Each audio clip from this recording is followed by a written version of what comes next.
नबीयीन सल्लल्लाहु अलैहि वसल्लम के खालिक और मालिक के बाबरकत नाम या अल्लाह के साथ जो रहमान भी है और रहीम भी। अस्सलाम वालेकुम नाज़रीन, मुझे मियां इमरान अरशद कहते हैं और आप देख रहे हैं प्रोग्राम पाकिस्तान पूछता है। इस वक्त हम पाकिस्तान के खूबसूरत तरीन इलाकों में मौजूद हैं, खैबर पख्तूनख्वा में मौजूद हैं और आज के प्रोग्राम में कोशिश करेंगे कि इस खूबसूरत तरीन इलाके की, वो कहते हैं ना, दुल्हन के माथे का झूमर जो है उसके बारे में बात करने की कोशिश करेंगे। तो इन इलाकों का सबसे खूबसूरत तरीन हिस्सा इनकी ग्रीनरी है, लेकिन बदकिस्मती की बात यह है कि अरसा दराज से तकरीबन 2 दहाइयों से टिम्बर माफिया बदकिस्मती के साथ पूरे जोरों शोर के साथ रियासती सरपरस्ती और मुआवनत के साथ, तगड़ों की मुआवनत के साथ अपने अरूज पर है। और जब मैं इन इलाकों में आया तो मुझे यहाँ आकर पता चला कि यहाँ का खूबसूरत तरीन जेवर जो है उसको काटा जाता है और वो दरख्त जिनको तैयार होने में 300 साल लग जाते हैं वो एक आरा चलाने के नतीजे में गिरा दिए जाते हैं और उसके बाद वो शहरों में कभी जलाने के काम आते हैं, कभी मुख्तलिफ चीज़ें बनाने के काम आ जाते हैं। और नतीजा ये निकलता है कि एबटाबाद जैसा शहर जो है वो भी इस वक्त टेम्परेचर की शिद्दत में है।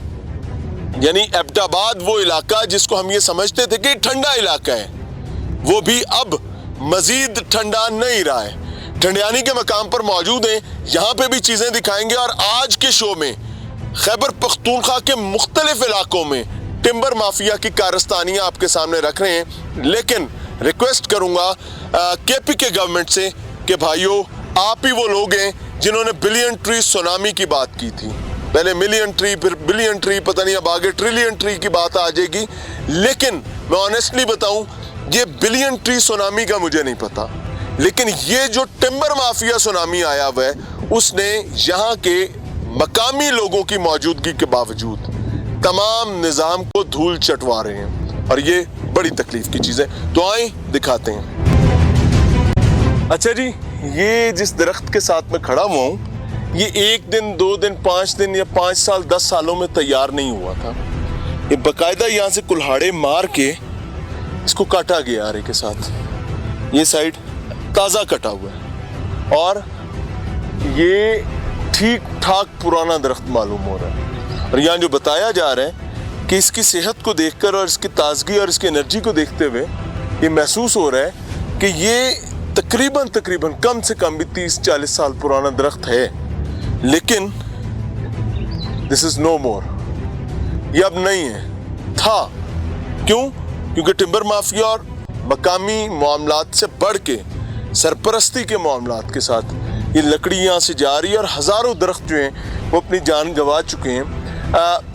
हमारे जैसे मुआशरे में अमूमी तौर पर दरख्तों के बारे में, पौधों के बारे में, जानवरों के बारे में बात करना अजब सी कहानी लगती है। चलें, हम दरख्तों को छोड़ देते हैं, लेकिन एक चीज़ याद रखिएगा कि मैं एबटाबाद से ऊपर इस वक्त ठंडियानी में मौजूद हूँ। ठंडियानी जैसा इलाका जो है वो नीचे अपने एबटाबाद का टेम्परेचर लूज कर रहा है। एबटाबाद में इतनी शदीद गर्मी है इस साल कि अलमान अल हफीज़, और अंदाज़ा किया जा रहा है कि अगर यही हालात रहे तो अगली 2 दहाइयों में लाहौर का और एबटाबाद का टेम्परेचर कहीं मैच कर रहा होगा।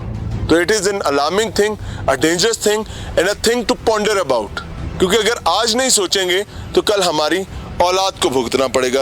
ये देख सकते हैं, ये ताज़ा कटिंग्स हैं और अगर ये खुद गिरा होता तो आपको यहाँ पर ये छोटे छोटे टुकड़े, पीसेस ना मिल रहे होते सैकड़ों की तादाद में। ये लें, ये गिराया, काटा गया है और काट कर इसकी लकड़ी को यहाँ से ले जाया गया। अगर ये गिरा होता तो इसकी लकड़ी कहीं ना कहीं यहाँ मौजूद होती। नहीं है, ये एक ऐसा नहीं दरख्त है, हज़ारों ऐसे दरख्त हैं।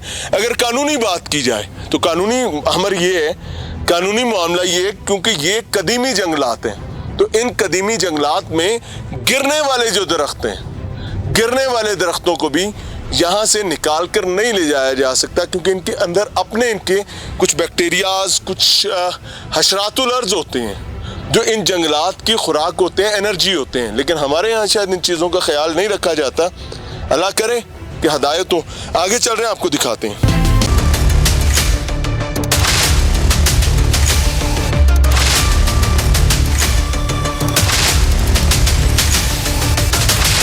अच्छा नाज़रीन, ये टिम्बर माफिया की कारस्तानी जो है ये पूरी एक मैकेनिज्म के साथ चलाई जाती। करते क्या है कि जो दरख्त काटा जाता है फिर उसको ऐसा फील करवाने के लिए इसको काटा नहीं गया, ये तो कोई पुराना दरख्त था, क्या किया जाता है, बाकायदा आग लगाई जाती है।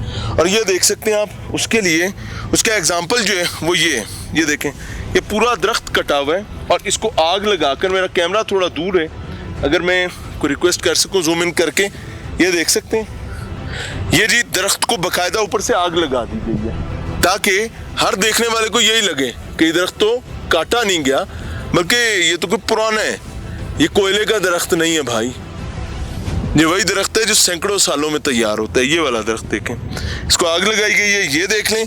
अब मैं आपको दिखाता हूँ आग लगाई कैसे जाती है। आए जी, ये भी दिखा देता हूँ। हम इस वक्त नीचे जंगल में मौजूद हैं ठंडियानी के, ये देख सकते हैं। आगे लाओ यार, आगे लाएं। ये आग लगाई गई है और आग को कहाँ जलाई गई, ये देखें, ये भी आग लगाई हुई है। यहाँ पर विजिटर्स और स्याह नहीं आते क्योंकि जंगल का दामन अंदर बन रहा है। और आगे दिखाता हूँ जी, ये देखें जी, ये बाकायदा बड़ी आग जलाने के लिए जैसे यहाँ पर किसी ने खाना पकाया हुआ है। वाह, जस्ट वाह। ये लें, ये लकड़ियाँ जलाई जाती हैं और उसके बाद एक के बाद दूसरे दरख्त की, वो जो पंजाबी में कहते हैं ना मुड़ियाँ जो नीचे रह जाती हैं, उनको आग लगाई जाती है ताकि सबको ऐसा ही लगे। वो सामने दिखाते हैं, अभी कुछ आगे लगना बाकी है। और ये देखें, ये इधर लाओ यार, अगर दरख्त गिरे तो ये इस किस्म के निशानात और इस किस्म की बाकियात नहीं होती। आगे लाएं, कितना शार्प एक्स का निशान है, कुल्हाड़े का कितना शार्प निशान है। सो हमें नज़र आ रहा है पहली दफ़ा यहाँ आकर, तो महकमा जंगलात न जाने नाबीना है क्या मामला है, उनको क्यों नहीं नज़र आ रहा, या वो पंजाबी की मिसाल कुत्ती चोराना रही हुई है, न जाने क्या है। वो देखें जी, वो दरख्त भी किसी चोर ने चुरा लिया हुआ है। ये देखें, ये दरख्त, अरे वाह, घुमाएं जी घुमाएं, यहाँ तो पार्टी पूरी रेडी है। इन्ना लिल्लाहि व इन्ना इलैहि राजिऊन। ये वो दरख्त हैं जो मेरे ख्याल से मेरे और आपके दादा से भी पुराने होंगे, लेकिन ये बदबख्त पोते जो हैं वो उजाड़ रहे हैं। क्यों? क्योंकि उनको दौलत कमानी है, पैसा कमाना है, वो माफिया का हिस्सा है वो। और आपको ये बता दूं, ये सामने आए, इधर से आए, अब ये दरख्त का डिफरेंस क्या है, आगे लाओ, इधर से आओ बेटे, ये देखें, ये सामना दरख्त जो है ये गिरने के करीब है, लेकिन आपको पता चल रहा है कि ये दरख्त खुद गिर रहा है, एक कुदरती तरीके से शिगाफ उसमें आया हुआ है, कुदरती तरीके से गिर रहा है। लेकिन अगर किसी को इसकी लकड़ी भी चाहिए होगी तो क्या करेगा, वो नीचे से आग लगाएगा और इसकी लकड़ी लेगा और निकल जाएगा। और नीचे तमाम चेक पोस्ट हैं, नीचे तमाम चेक पोस्ट हैं। फाइनली जी अरुण तनोली साहब हमारे साथ मौजूद हैं। अस्सलाम वालेकुम सर, क्या हाल है? सलाम जी, सेहत अच्छी है? अल्लाह के एहसान है। आप नुमाइंदा हैं नियो टीवी के और माशाल्लाह बहुत अच्छा काम कर रहे हैं और इतने खूबसूरत मकाम पर इस वक्त हम मौजूद हैं, लेकिन बदबख्ती शदीद है। ये क्या है? असल में ये जितना भी है सरकारी सरपरस्ती में ये जितना काम भी है हो रहा है। इस वक्त अगर बात की जाए सूबा खैबर पख्तूनख्वा के जितने जंगलात हैं वो गाजर मूली की तरह काट रहे हैं। ख़ासकर हमारे जो हज़ारा के सियाती मकामात हैं जिसमें नथिया गली है, ठंडियानी है, यूबिया है, खानसपुर है और उसके साथ आगे जैसे चले जाए मानसेरा तक, तमाम जंगल जो हैं वो गाजर मूली की तरह काटे जा रहे हैं। उसमें सूबाई महकमा जंगलात ने एक हुक्मनामा जारी किया है कि जो दरख्त जो नाकारा हो चुके हैं, जो ख़ुद इस इस्तेमाल के काबिल नहीं है या सरसब्ज नहीं है, उनको काटना है। बदकिस्मती से वो दरख्त तो रहे इलादा सरसब्ज व शादाब दरख्त, एक दरख्त को तनावर बनने में 100 साल लगते हैं। ठीक है। और इससे जो माहौलियात के ऊपर असर अंदाज हो रहा है वो बहुत ज़्यादा। इस वक्त आप देख रहे हैं टेम्परेचर कितना ज़्यादा है, वो किस वजह से है कि ये मैं जो तो नीचे अबटाबाद देखकर हैरान हो गया हूँ, इतनी शदीद गर्मी। बिल्कुल, गर्मी की मेन वजह भी यही है कि ये जो दरख्त हमारे काटे जा रहे हैं। पाकिस्तान तहरीक इंसाफ की सूबाई हुकूमत पिछली 2 दहाइयों से ये चल रही है, ये तीसरा टर्नओवर इनका है।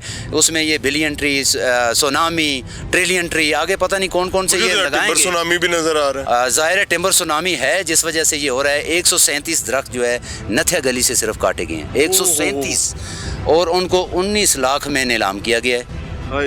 और आप खुद अंदाजा लगाएं, 50-80 साल पुराने दरख्त जो है वो 19 लाख में हम बेच 19 कर लाख में हम मार्का मार के बैठे हैं। बिल्कुल मार्का मार के बैठे हुए हैं। और माहौल में जो तब्दीलियां आ रही हैं उनकी मेन वजह भी है, हालांकि जंगल का जो कानून है, जंगलात का जो कानून है, उसके अंदर अगर जो पुराने जंगल हैं उन जंगलों के अगर कोई लकड़ी पुरानी भी हो जाती है उसको वहाँ से रिमूव नहीं, वो वहीं रहेगी, ये उसका लॉ है। मगर ये नए जो तजर्बेकार आए हैं, ये नए जो तजर्बे कर रहे हैं, एक्सपेरिमेंट आए रोज़ कर रहे हैं, ये जंगल काट रहे हैं या लगा रहे हैं। समझ तो ये लग रहा है कि एक बहुत बड़ा माफिया है इनके पीछे, टिम्बर स्मगलर हैं। ये ईवान इक़्तिदार में जो लोग बैठे हैं उनकी सरपरस्ती उनको असल है, उनकी वजह से वो ये काम करते हैं। और हमारे जो जंगल हैं पूरे सूबा खैबर पख्तूनख्वा के गाजर मूली की तरह कट रहे हैं। हाईकोर्ट के ऑर्डर्स भी हैं इसमें। हमारे जो कुछ जर्नलिस्ट हैं वो गए थे हाई कोर्ट के अंदर कि ये काम भी अब सहाफ़ी करेंगे। बिल्कुल ये काम भी साफ़ी कर रहे हैं। वहाँ भी उनको किसी ने कहा जी 10 लाख रुपया फ़ीस दें, किसी ने कहा जी 15 लाख रुपया फ़ीस दें। साफ़ी तो अवेयर होता है, उसने कहा भाई मैं अपना केस खुद भी लड़ सकता हूँ, नहीं ज़रूरत है मुझे वो कला की। तो उसमें वो कोर्ट में गए हुए हैं, उसके ऊपर कोर्ट ने भी एक एक्शन लिया है। ज़ाहिर है कोर्ट का जो प्रोसेस होता है वो स्लोली होता है। अगर आपको स्टे करना है ना, आपको रास्ता स्टे करना है ना, रास्ता बंद करना है ना, 2 मिनट में हो जाएगा। कोर्ट से ही होगा, 2 मिनट में हो जाएगा। अगर ये जो जिंदगी है, जो हमें ऑक्सीजन देते हैं, जो हमारा ग्रीन गोल्ड है, जो गाजर मूली की तरह कट रहा है, अच्छा, इसके ऊपर कोई अदारा नहीं। इस पर हाथ ही सेके जाएंगे, कोई रोटी टुकर पका लिया जाएगा और ये फिनिश। जाहिर है यही है, और इसके आगे क्या है, और कुछ भी नहीं। मुझे ऐसा लगता है ना कि अगर एक ऑक्सीजन देने वाला खूबसूरत तनावर दरख्त जो कि कई दहाइयों की कुदरत की मेहनत के बाद वो बनता है, कुदरत के अमर के साथ बनता है, उससे कोई ऐसा काम लिया जा रहा हो कि अगले 500 साल के लिए वो काम आ रहा हो, तो फिर तो समझ भी आती है। कोई ऐसा काम भी है या सिर्फ कहानी चल रही है? ये कहानियाँ चल रही हैं सारी। देखें रोड अगर बन रहे हैं तो रोडों के ऊपर जो दरख्त हैं वो काटे जा रहे हैं। हालांकि ये नहीं है कि रोड को ज़रा आगे कर लें या पीछे कर लें, दरख्त को ना काटें, क्योंकि एक तनावर दरख्त बनने में 100 साल लगते हैं। ये जो हमारे आबा व अजदाद ने लगाए थे, आज हम जो हैं वो मज़े कर रहे हैं, और आज हम इनको गाजर मूली की तरह काट, अगर हम काटते रहेंगे तो तनोली साहब, हमारे ताकतवर लोग जो हैं, हम समेत उनके बच्चे भी रोएंगे, जाहिर है, क्योंकि उनको इस हीट वेव का सामना करना पड़ेगा। और कुदरत की मौसमी तगय्युर, वो कहते हैं ना, जब कुदरत अंगड़ाई लेती है तो बचना मुश्किल हो जाता है। डरे उस वक्त से।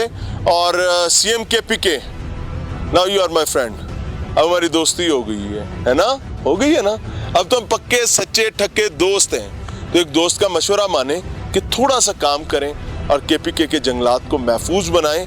आपका एक इरादा KPK अवाम के इस मुस्तकबिल को, बल्कि पाकिस्तान के अवाम के इस मुस्तकबिल को दवाम दे सकती है। सोचिएगा, समझिएगा, आपके सामने रख रहे हैं। लेकिन अगर सोचने में और समझने में कुछ ना आए तो फिर सादा सी बात, क्या करना है? शर्माना।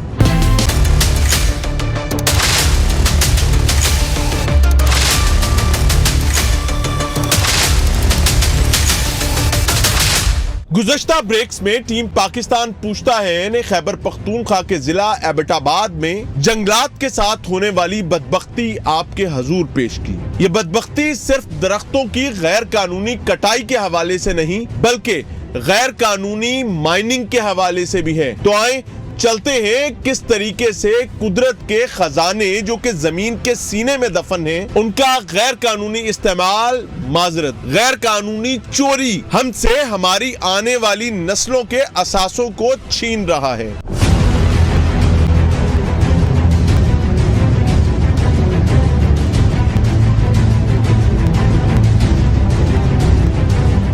नाज़रीन, बसकोला टॉप खंडा खूह जो कि एबटाबाद का एक पुरफिजा मकाम है, और यहाँ पर हमारे साथ मकामी लोग मौजूद हैं। नीचे भी माइनिंग हो रही है, आप सामने देख सकते हैं। अगर जूम इन किया जाए तो वो माइनिंग है और माइन माउथ है। आपको दाएं जानिब भी माइन माउथ मिलेंगे, बाएं जानिब भी। लेकिन यहाँ अजाब और अजियत एक बहुत बड़ी है कि इलीगल माइनिंग की वजह से जिस वक्त माइन माउथ खोला जाता है और उसके बाद नीचे जाया जाता है, तो गवर्नमेंट को यहाँ पर इल्ज़ाम ये लगाया जाता है कि इन मामलात के बाद माइन को किसी भी तरफ मूव कर लिया जाता है, और उसका नतीजा ये निकलता है कि एक तो वो जगह का जो मालिक है उसका रेवेन्यू डिस्टर्ब होता है, और दूसरी जानिब चोरी इतनी ज़्यादा है कि स्टेट को भी कुछ नहीं मिलता। अस्सलाम वालेकुम भाई। क्या नाम है आपका? कैसर खान। कैसर भाई, आप यहाँ के मकामी हैं? जी जी। आपकी ज़मीन पर भी माइनिंग हो रही है? जी बिल्कुल। सोपस्टोन की? जी बिल्कुल। अरे ये तो दुनिया की कमाल तरीन वाइट गोल्ड है जो आपके ज़मीन से निकल आया माशाल्लाह। वो कहते हैं ना कि किसी की ज़मीन से तेल निकल आए तो वो तो अरबपति हो जाता है। आपकी ज़मीन से तेल से ज़्यादा कीमती चीज़ निकली हुई है। आपके क्या हालात हैं? अभी तक तो वैसे हम मुल्क खरीद चुके होते जिस तरह ये निकल रहा है, हाँ। लेकिन बस कोई निज़ाम ऐसा है, हुकूमत ऐसी है या फिर गवर्नमेंट ऐसी है या फिर हम लोग खुद ही ऐसे हैं तो इतना महंगा और इतना कीमती पत्थर यहाँ से निकल रहा है, उसके बावजूद हमारे मुकीम हालात जो है ना लोगों के वो बिल्कुल भी चेंज नहीं हुए। ये सोपस्टोन इस्तेमाल कहाँ कहाँ होता है, पहले तफसील से ये बताएं। काफ़ी सारी जगह पे इस्तेमाल होता है, जितना भी इंडस्ट्रियल एरिया है, ये जो कॉस्मेटिक्स आइटम है और ये बाकी भी काफ़ी सारी पेपर की मैन्युफैक्चरिंग, रिफाइनरी में वगैरह हर चीज़ में। टाल्कम पाउडर में मुझे पता चला ये टाल्कम पाउडर ही होता है, सिर्फ परफ्यूम डलता है। बिल्कुल ऐसी है, बिल्कुल ठीक हो गया। तो आपके साथ यहाँ पर बड़े शिकवे शिकायत और परेशानी क्या है खैबर पख्तूनख्वा गवर्नमेंट और ख़ास तौर पर जो माइंस एंड मिनरल्स डिपार्टमेंट है उसकी तरफ? देखिए, सबसे पहले मेरा पॉइंट नंबर 1 ये है कि यहाँ पे एक बंदे की अगर 4 मरला ज़मीन है या 4 सरसाई है, 4 कनाल है, जो भी ज़मीन उस बंदे की मलकियत है, लैंड ओनर है, उसके पास उसकी अपनी लीज़ होनी चाहिए। ठीक है, पहली चीज़ तो ये है। दूसरा, ये माइन माउथ किसी और की जगह पे लगाते हैं और सोपस्टोन किसी और जगह से जाके निकालते हैं। अब जहाँ पे सोपस्टोन निकल रहा है उस बंदे को तो फ़ायदा कुछ भी नहीं है, वो तो क्रेवस बनती है, कल उसकी तो ज़मीन तबाह हो जाती है। उसकी ज़मीनें बैठना ही है आप। जी, उसने ज़मीन बैठना, जैसे आपके सामने ये देख रहे हैं आप। हाँ। तो इन लोगों को तो कुछ नहीं मिला, मिला है तो वो नीचे जिसका माइन माउथ लगा हुआ है वो बंदा ले रहा है। जहाँ माइन माउथ बनेगा एंजॉय वही करेगा। वो बंदा क्या लेता है, वो बंदा 2 रुपये 50 पैसे पर 40 kg लेता है, उसका 50-60 हज़ार पर मंथ बन जाता है। और उसकी मेजरमेंट को कौन देखता है? मेजरमेंट वो उनकी अपनी मर्जी होती है, कुछ दे दिया ना दिया, कुछ ब्लैक कर दिया, कुछ गवर्नमेंट के ख़जाने में दिया ना दिया, वो भी हम लोग चुप तो कर जाएं, लेकिन स्टेट को भी तो कोई फ़ायदा नहीं है इसमें। अच्छा, ये आपकी बड़ी जायज़ बात है कि ये चोरी हो रहा है सारा। उसकी वजह ये है कि मुझे यहाँ कहीं कोई ऐसी चौकी नहीं मिली, माइंस एंड मिनरल्स डिपार्टमेंट का कोई नुमाइंदा नहीं मिला। ट्रकों के ट्रक जा रहे हैं नीचे यहाँ पे सोपस्टोन लेकर, लेकिन उनकी कोई कैलकुलेशन नहीं है, उनकी कोई पैमाइश नहीं है, कोई उनको तोलने वाला नहीं है कि भाई कितना निकाला है। ये ठेकेदार ही बता देगा कि जनाब हमने इस दफ़ा इतना निकला और इस दफ़ा निकला ही नहीं है। कोई वो तो कोई इनका ऑडिट नहीं है, कोई कुछ चीज़ नहीं होती इनकी।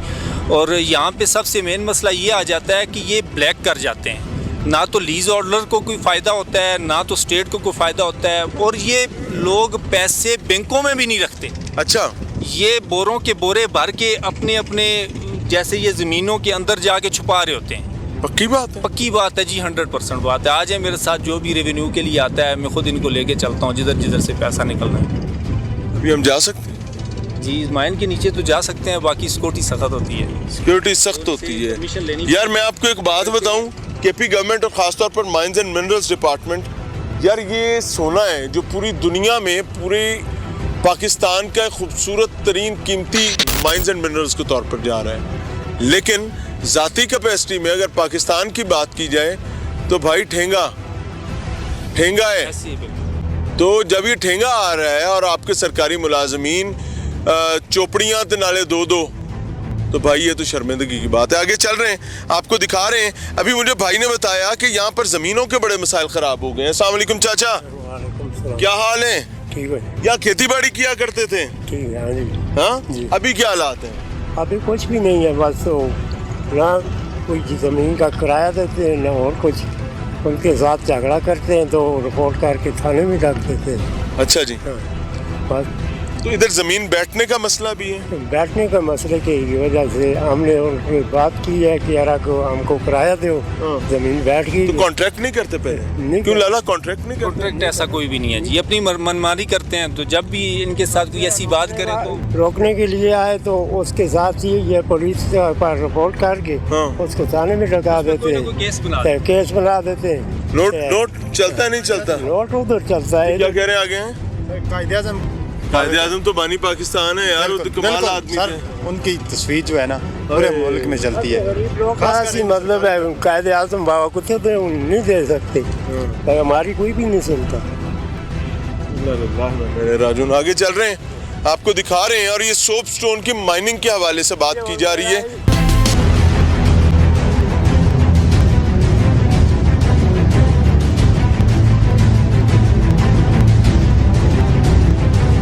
नाज़रीन, प्रोग्राम में एक बार फिर से खुशामदीद। खंडा खूह बसकोला टॉप पर हम मौजूद हैं और यहाँ पर जो माइनिंग चल रही है इस टाइम पे वो बेसिकली सोप स्टोन की माइनिंग है। सोप स्टोन एक कीमती तरीन मिनरल है और यहाँ पर लाइसेंसिंग जो है वो सिर्फ सोप स्टोन की है, लेकिन इतलात ये हैं कि हर चीज़ ही जा रही है और उसके एवज ये चल रहा है। आप मेरे दाएं देखें, ये खंडरात बन गई, ज़रई ज़मीनें थी। मेरे बाएं देखें, ये खंडरात बन गए। इस हाइट पर ये तमाम ज़मीनें थीं जो तकरीबन वहाँ पर कोई 12-15 फीट और यहाँ पर 25-30 फीट नीचे जा चुकी हैं। क्यों? क्योंकि जब इनसिक्योर माइन बनाई जाती है, उसकी प्रॉपर आर्चिंग नहीं की जाती और उसको महफूज नहीं बनाया जाता और हर चीज़ निकालने की लालच की जाती है, उसके नतीजे में यहाँ के मकीनों की ज़रई ज़मीनें बर्बाद हो गई हैं। और वो at the end of the day वो क्या कहते हैं, पहाड़ खोदा पहाड़ निकला चूहा, वो भी मरा हुआ। अस्सलाम वालेकुम सर। वालेकुम अस्सलाम। क्या हाल है? खैर, अल्लाह का हारून शुक्र। भाई सेहत अच्छी है? अल्लाह के एहसान है, अल्लाह के हारून एहसान है। भाई, ये गोल्ड है, वाइट गोल्ड, जी। लेकिन क्या लोगों के साथ यहाँ क्या सलूक चल रहा है भाई? यार जी, ये बदकिस्मती है हमारी। सूबा खैबर पख्तूनख्वा की मैं पूरे की बात करूंगा और बिलखसूस इस इलाके की जिस जगह हम खड़े हैं इसको कहते हैं बसकोला। यूनियन काउंसिल पेंट करगू खान का ये इलाका है। बसकोला इस जगह का नाम है। खंडा खूह और कंदाल जो है इसकी दाखिली है। ठीक है। वो भी गांव है, बहुत बड़ी आबादी है। इसके अगर थोड़ा नीचे चले जाएं, चलेतर है, तिरंगल पान है, बांडी निकड़ा है। ये क़याम पाकिस्तान से पहले की यहाँ से माइनिंग हो रही है। ठीक है। वो जो क़याम पाकिस्तान से पहले जो करने वाले थे, हिंदू या अंग्रेज़ जो थे, जो वो माइनिंग करते थे, उसमें वो लीगल सारी चीज़ों को अडॉप्ट करते थे। अभी ये जो माइनिंग हो रही है इसमें कोई लीगल चीज़ को नहीं देखा जा रहा है। इसमें जंगलात की तबाही उतर गई है। जंगलात की तबाही हो गई है, ज़मीनों की तबाही हो गई है। एक मादनियात के साथ कई किस्म की मादनियात जो हैं वो मज़ीद तबाह हो रही हैं। इसको जिस वक्त लीगल सिस्टम पे करेंगे, माइनिंग एक्ट के मुताबिक करेंगे, माइनिंग एक्ट्स के हट कर जिस वक्त करेंगे तो ये हाल होगा। यहाँ आबादियाँ तबाह हो रही हैं, कब्रिस्तान यहाँ इन लोगों के तबाह हो गए हैं, मस्जिदें तबाह हो गई हैं, पानी, घर और पानी जो मेन ज़रूरत होती है, ये पानी दूर से भरकर गाड़ियों में लाते हैं। दूसरे इलाकों से आबशारें थी, पहले इनकी अपनी आबशारें थी। इनके ये खेत खलियान है, इनमें मकई और गंदम जो है उसकी फसल होती थी। कहते हैं गोरा लूट कर ले गया इस इलाके को। मैं कहता हूँ गोरे ने तो लूटा ही नहीं है, जो हमने नमक कमाल लूट। जिस जगह हम खड़े हैं या हमारी बैक साइड पे ये कैमरामैन अगर दिखा सकें तो ये 7 बराबर थी ये जगह। अच्छा। ये जो इसके अंदर जो खला पड़ा है 30-40 फुट गहरी हो, ये जो 30-40-50 फुट गहरी हुई है और इसके साथ जो खला है, ये खला यहाँ से नीचे सोप स्टोन निकालते हैं, ये जगह खला बनता है और ये नीचे जगह बैठ जाती है। इसी तरीके से ये हमारे दाएं जानब जो है वो ये जो ज़मीन है ये इसके साथ थी। ये आगे एक तालाब नज़र आ रहा है पानी का। पहले किसी दौर में पानी को महफूज करने के लिए देही इलाकों में ऐसी चीज़ें होती थी। ये वो पानी वो नहीं है, वो बन जिसे कहते थे हम अपनी देसी ज़बान में, ये बन नहीं है। ये यहाँ फसल होते थे, गंदम और मकई, बड़े अच्छे फसल यहाँ से। कितने साल पहले की आप बात कर? ये मैं आज से कोई माजी बैद या माजी करीब? मैं 30 साल पहले की बात कर रहा हूँ। ये तो रिसेंट जो है ये तकरीबन अच्छा, 10 एक और सालों से ये प्रॉब्लम हाल है होता है इसका। कि जिस कंपनी ने ठेका लिया होता है वो कंपनी क्या खुद माइनिंग करती है या आगे छोटे ठेकेदारों को दे देती है? वो खुद भी करती है, आगे सबलेट भी करती है और दूसरा महकमे वालों को पैसे देते हैं। महकमे वाले आते हैं, पैसे लेते हैं, वो काम चला। ज्यादा खराबी सबलेटिंग में होती है या खुद करने में होती है? खुद करने में भी है जहाँ और सबलेटिंग में भी है। दोनों। ज़ाहिर है सबलेटिंग वाला इन्वेस्टमेंट करता है, माइनिंग वाला भी इन्वेस्टमेंट करता है। वो कहता है अगर किसी की ज़मीन बर्बाद होती है बर्बाद हो, किसी का घर बर्बाद होता है बर्बाद हो, वो अपना माल निकालता है। वो यहाँ से सोप स्टोन लेकर जा रहा है, वो पूरी दुनिया में, यहाँ का जो सोप स्टोन है वो पूरी दुनिया में जाता है। आउट क्लास और आला क्वालिटी का सोप स्टोन इस एबटाबाद, ज़िला एबटाबाद के यूनियन काउंसिल पेंट करगू खान की इस जगह से है जो क़याम पाकिस्तान से पहले से जा रहा है। ये हालत यहाँ की है और यहाँ से नीचे अगर चले जाएँ बांडी निकड़ा में तो यकीन करें। और दूसरा मज़दूरों की ज़िंदगी के साथ भी खिलवाड़ है, कोई सेफ्टी सिक्योरिटी का इंतज़ाम नहीं है। इस इलाके का 20 अरब रुपया लाइफ फंड पड़ा हुआ था, सोशल सिक्योरिटी फंड पड़ा हुआ था। जो ये ट्रक जाते हैं इनकी एक चौकी बनी हुई है जिस पे ये 2000 या 3000 या 1500 या 500 मुख्तलिफ इनके रेट रखे हुए हैं। जो पैसे लेते हैं गवर्नमेंट लेती है, करोड़ों रुपए का ट्रक जाता है जी, और वो छोटी सी रिश्वत जी, वो महकमा मादनियात लेता है। 20 अरब रुपए से जायद का इस इलाके का फंड है जो वापस इस इलाके पे लगना था। इसकी अस्पतालें बननी थी, स्कूल बनने थे, तालीमी इदारे बनने थे, उसके साथ बच्चों के लिए दस्तकारी सेंटर, इन लोगों के बच्चों के लिए, मज़दूरों के बच्चों के लिए वो तमाम सहूलतें मिलनी थी जो कि यहाँ नहीं है। क्योंकि यहाँ सियासी जो नुमाइंदे हैं वो सिर्फ दावे वादे तसलियाँ करते हैं। और दूसरी एक और आम बात है मियाँ साहब, आपके इस प्रोग्राम के तवस्सुत से मैं कहूँगा, अगर ये लोग मकामी कोई किसी के ख़िलाफ़ DC ऑफिस या SC ऑफिस या मादनियात को शिकायत करता है वो 3 दिन थाने में बगैर हब्से विजा में बंद होता है। तो मकामी लोग सोए होते हैं। वो कामी कहाँ जाहिर है, वो सरमाएदार है, एक ठेकेदार जो है अरबोंपति है। वो कल के जो पैदल प्लास्टिक के चप्पल पहने हुए, टूटे हुए चप्पल पहने हुए इस इलाके में फिरते थे, आज वो ऐसी लग्जरी गाड़ियों में आप और मैं देखें हैरान रह जाएं।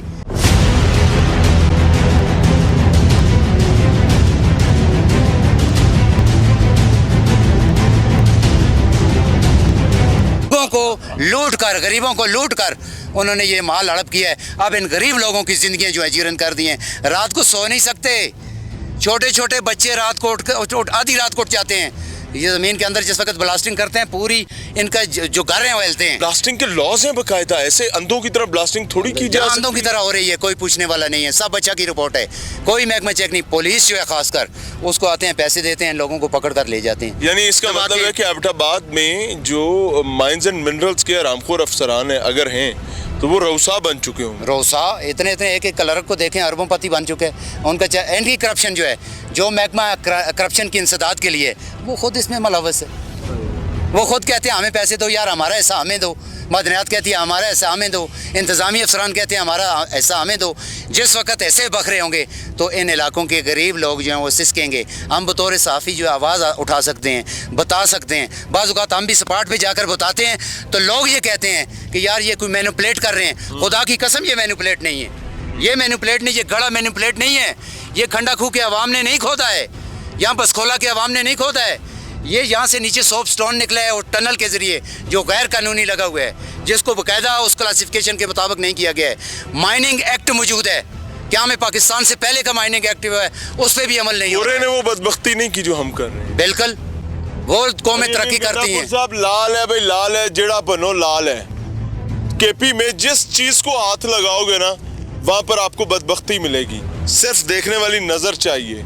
लेकिन अगर आपके ज़मीर में खोट है और आपने ये तय किया हुआ है कि यहाँ की हुकूमत के साथ हमने चोली दामन का साथ बनाकर चलना है, तो फिर आपकी आंखें भी अंधी होंगी, जुबान भी गूंगी होगी, आपके कान भी बहरे होंगे और आपको सब अच्छा मिलेगा। वो चाहे सहाफ़ी हो, चाहे वो कोई और फरीक हो। अगर पंजाब, अगर सिंध, बलूचिस्तान में हमें मसाइल नज़र आ सकते हैं तो केपी के अवाम जो है, क्या ये हक जानिब नहीं है कि इनका दर्द और इनका तकलीफ भी सामने रखा जा सके? इस नीयत के साथ नहीं कि गवर्नमेंट को या यहाँ की मकामी सियासी जमातों को गंदा किया जाए, बल्कि इस नीयत के साथ कि इनकी जानों के लिए आफियत का मामला किया जा सके, हुकूमत को कायल किया जा सके कि इंसानों की तरह काम करें।